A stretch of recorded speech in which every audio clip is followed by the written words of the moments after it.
Good morning dear students. मैं doctor Neelam Gupta BSc part 2 के विद्यार्थियों को थर्मोडायनेमिक्स एंड स्टैटिस्टिकल मैकेनिक्स का अगला टॉपिक मीन फ्री पाथ आज स्टार्ट करूंगी। माध्य मुक्त पथ किसे कहते हैं, माध्य मुक्त पथ को हम किस प्रकार से समझ सकते हैं, इसकी आज हम चर्चा करेंगे। हमने अभी तक पढ़ा था कि गैसों का जो गत्यात्मक प्रतिरूप है उसके अनुसार हम जानते हैं कि गैस के अणु विभिन्न चालों से विभिन्न दिशाओं में गतिशील रहते हैं। नॉर्मली हम ये देखते हैं कि अणुओं के मध्य किसी भी प्रकार का बल नहीं लगता है, अर्थात ये अणु जो है वो एक सरल रेखीय गति करते हैं। परंतु जब दो अणु एक दूसरे के नजदीक आते हैं, एक दूसरे के निकट आते हैं, तो उनके मध्य प्रतिकर्षण का बल कार्य करने लगता है। और प्रतिकर्षण का बल जब कार्य करता है तो उससे उन अणुओं की चाल और उनकी दिशाएं बदलना शुरू हो जाती हैं, अर्थात हम कहें तो उनकी चाल और उनकी गति की दिशा बदल जाती है। इसके परिणाम स्वरूप क्या होता है कि अणु जो है वो नए सरल रेखीय पथ पर गति करना शुरू कर देते हैं। जब अणु नए सरल रेखीय पथ पर गति करना शुरू करते हैं तो इस घटना को यदि हम कहें तो सामान्य तौर पर हम इस इवेंट को हम कह देते हैं कि this is the collision between the two molecules और टू पार्टिकल्स। यदि किसी एक अणु के पथ को हम देखें तो वह बहुत छोटे छोटे टेढ़े मेढ़े जिगजैग स्ट्रेट लाइन के पथ पर गति करता हुआ दिखाई देता है, जैसा मैंने छोटा सा एक चित्र बना के इसको समझाने का प्रयास किया है। इस प्रकार के अणु की गति को जो छोटे छोटे सरल रेखीय पथ में गति करता है, कब करता है? जब वह दूसरे अणु के साथ प्रतिकर्षण का बल लगता है या दूसरे अणु के साथ उसकी इंटरेक्शन होती है, जिससे उसकी स्पीड और उसकी डायरेक्शन बदल जाती है और उस स्थिति में वह छोटे छोटे टेढ़े मेढ़े सरल रेखीय पथ पर गति करता हुआ दिखाई देता है। इस गति को हम ब्राउनियन गति कहते हैं। गति के दौरान किन्हीं भी दो अणुओं की क्रमागत टक्करों के मध्य गैस के अणु के सरल रेखीय पथ को मुक्त पथ कहते हैं। जब हमारा कण एक इस बिंदु से इस बिंदु पर जाता है तो हम इसको मुक्त पथ कहते हैं।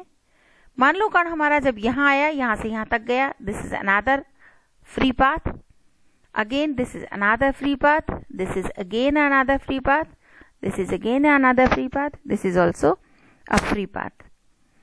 एक ही अणु के लिए ये जितने भी फ्री पाथ हैं ये सब अलग अलग लंबाइयों के होते हैं और एक ही समय भिन्न भिन्न अणुओं के मुक्त पथ अलग अलग लंबाइयों के होते हैं।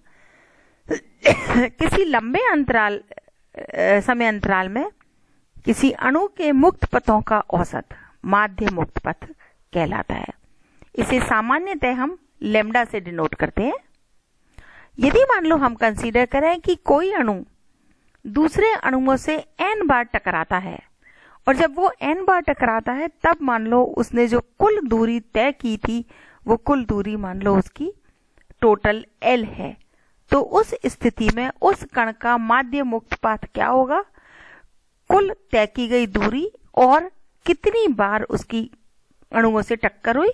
हमने कहा कि n टाइम्स वह अणुओं से टकराया, तो माध्य मुक्त पथ को हमने समीकरण 1 के द्वारा व्यक्त किया, that lambda is equal to L upon n। अब हम चाहते हैं कि इस माध्य मुक्त पथ का मीन फ्री पाथ का यदि हमें कोई गणितीय व्यंजक प्राप्त हो तो हम उसको निकालने का प्रयास करते हैं। हमने कंसीडर किया कि जिस भी कंटेनर में हम गैस मॉलिक्यूल्स को कंसीडर करते हैं, मान लो हमने कहा कि उसमें ये हमने इमेजिनेशन लिया, हमने एक पोस्टुलेट था कि एक क्षण किसी क्षण हमने कहा कि केवल एक अणु को छोड़कर बाकी सभी अणु जो है वो स्थिर अवस्था में है और यह अणु दूसरे अणुओं के मध्य औसत चाल b से गति करता है। इस प्रकार की स्थिति हमने कंसीडर करी है। माना कि अणुओं का जो प्रभावी इफेक्टिव जो डायमीटर है वो d है, जैसे मैंने यहाँ बता रखा है कि this d is the diameter of the molecule. This complete diameter is denoted by d.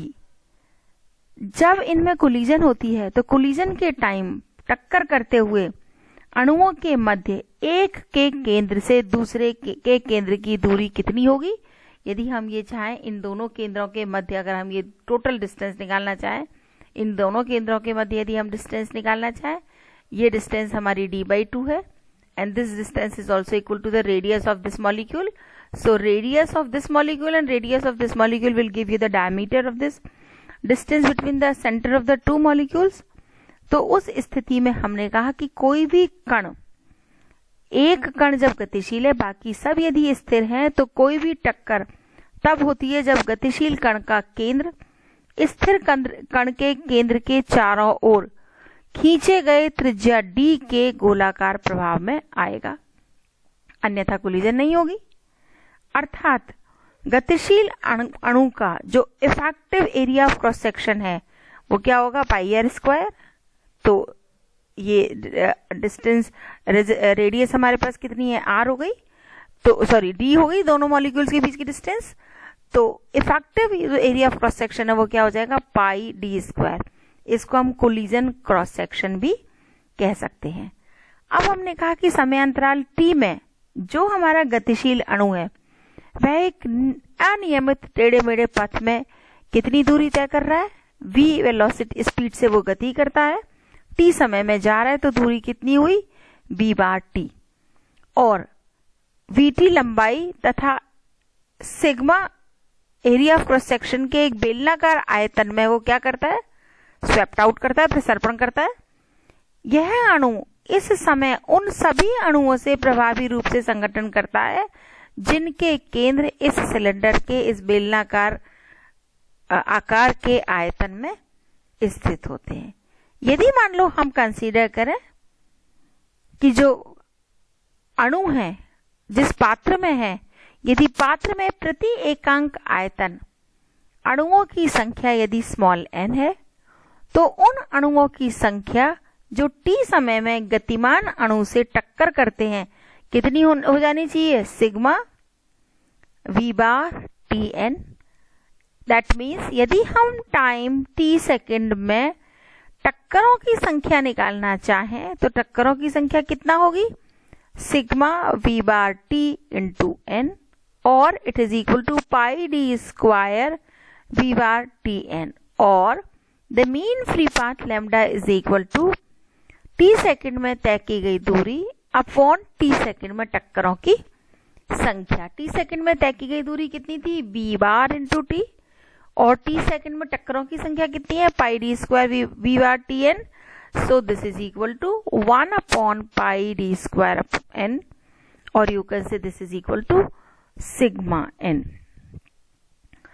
अब हमने इस सूत्र को व्युत्पन्न करते समय हमने एक अज्यूमशन लिया था, और वो अज्यूमशन क्या था? हमने कंसीडर किया था कि बाकी के सारे अणु जो है वो स्थिर अवस्था में है, सिर्फ एक ही अणु गतिशील अवस्था में है, जबकि मैक्सवेल डिस्ट्रीब्यूशन के अनुसार, मैक्सवेल वितरण के अनुसार सभी अणु जो है वो भिन्न भिन्न वेगों से गतिशील होते हैं। अर्थात मैक्सवेल वितरण का यदि हम उपयोग करें तो माध्य मुक्त पथ का जब हम व्यंजक डिराइव करते हैं तो उस व्यंजक में स्लाइटली मॉडिफिकेशन होता है कि lambda is equal to 1 upon πd² n की जगह हमारे पास आ जाता है 1 अपॉन √2 πd² n। इसको हमने समीकरण 3 के द्वारा व्यक्त किया है। Now we can say the mean free path derive in equation 2 is only √2 times greater than the expression derived or obtained in equation number 3। सिर्फ हमारे पास इक्वेशन नंबर 2 में जो मीन फ्री पाथ है उसके डेरिवेशन और इक्वेशन 3 में जो mean free path है उसके डेरिवेशन में यही अंतर है कि इक्वेशन 2 जो है वो आंकिक रूप से √2 टाइम्स इक्वेशन 3 से बड़ी है। Now we consider the dependence of the mean free path on density, माध्य मुक्त पथ की घनत्व पर निर्भरता। इसके लिए हमने कंसीडर किया कि यदि हमारे पास जो अणु है उनका द्रव्यमान m है तो n अणुओं का द्रव्यमान कितना होगा, mn हो जाएगा। गैस के यदि प्रति एकांक आयतन का द्रव्यमान या घनत्व निकालें तो रो इज इक्वल टू हम क्या लिख सकते हैं, mn, और हमने मान रख दिया रो का, then this lambda is equal to m upon under the root pi is d square into rho, or we can say lambda is directly proportional to 1 upon rho.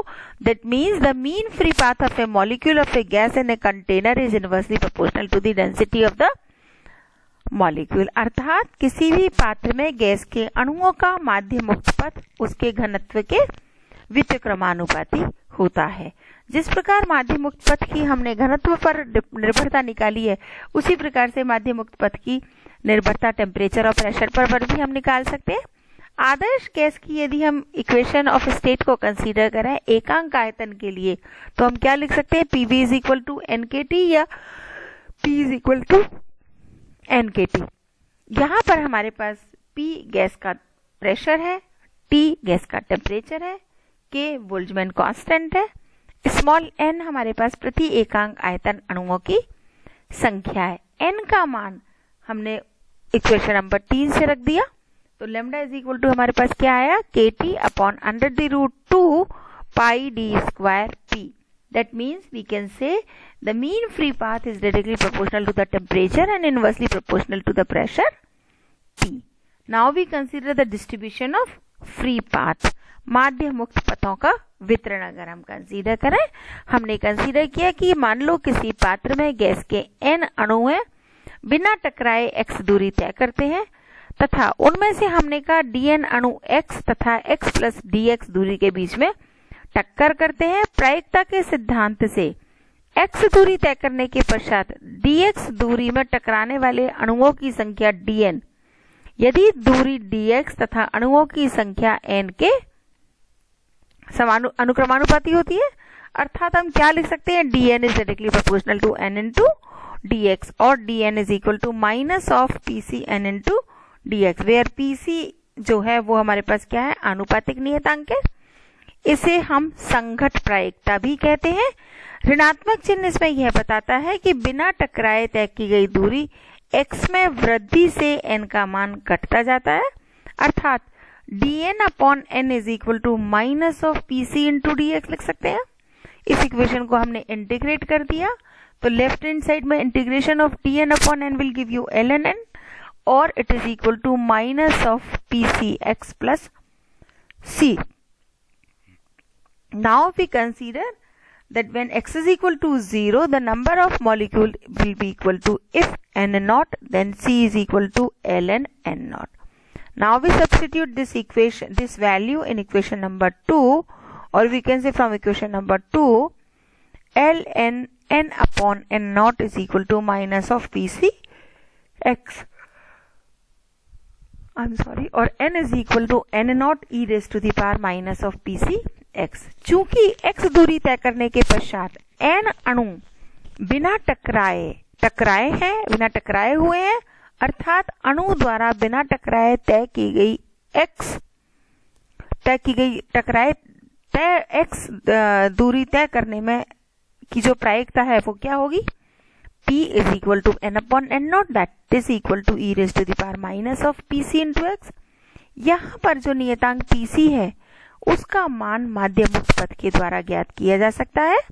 चूंकि dn अणुओं के माध्य मुक्त पथ की लंबाई x थी, तो माध्य मुक्त पथ क्या हो जाएगा, summation of x dn upon n not.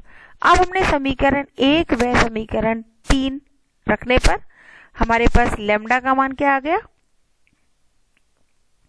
1 upon n not integration from 0 to infinity x pc n not e raise to the power minus of pc x into dx। pc हमने integration के बाहर लिखा, अंदर हमने लिखा x e raise to the power minus of pc x dx, और जो हमारे पास इंटीग्रेशन जो है इसकी वैल्यू क्या है, 1 upon p square after integrating it, और finally what I will get, pc already integration के बाहर है, इंटीग्रेशन के बाद में हमें मिला 1 upon pc square, so finally I will get lambda is equal to 1 upon pc। What is this pc, it is the what is this PC? It is the collision probability. इसे हम संगठन प्रायिकता कहते हैं। अतः यदि हम ये मान लें कि अणु द्वारा बिना टकराई दूरी x को तय करने की यदि प्रायिकता है, तो समीकरण 4 से हम क्या लिख सकते हैं? n upon n not is equal to p into e raise to the power minus of x upon lambda. लेकिन x दूरी तय करने में पूर्ण अणु द्वारा टकराने की प्रायिकता क्या होगी? p is equal to 1 minus p, that is equal to 1 minus e raise to the power minus x upon lambda.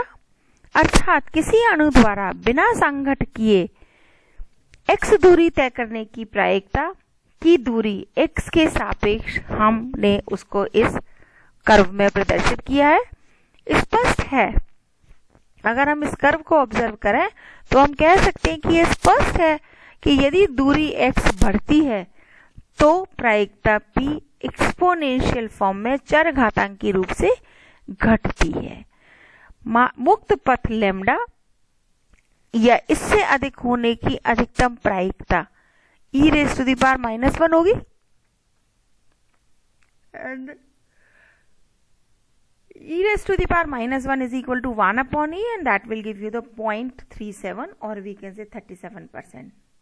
इसका मतलब माध्य मुक्त पथ की लंबाई लेमडा से कम होने की प्रायिकता कितनी होगी? 63%। So this is all for about the माध्य मुक्त पथ और माध्य मुक्त पथ की डिपेंडेंसी और माध्य मुक्त पथ का वितरण। In the next class we'll discuss about the transport phenomena. Thank you.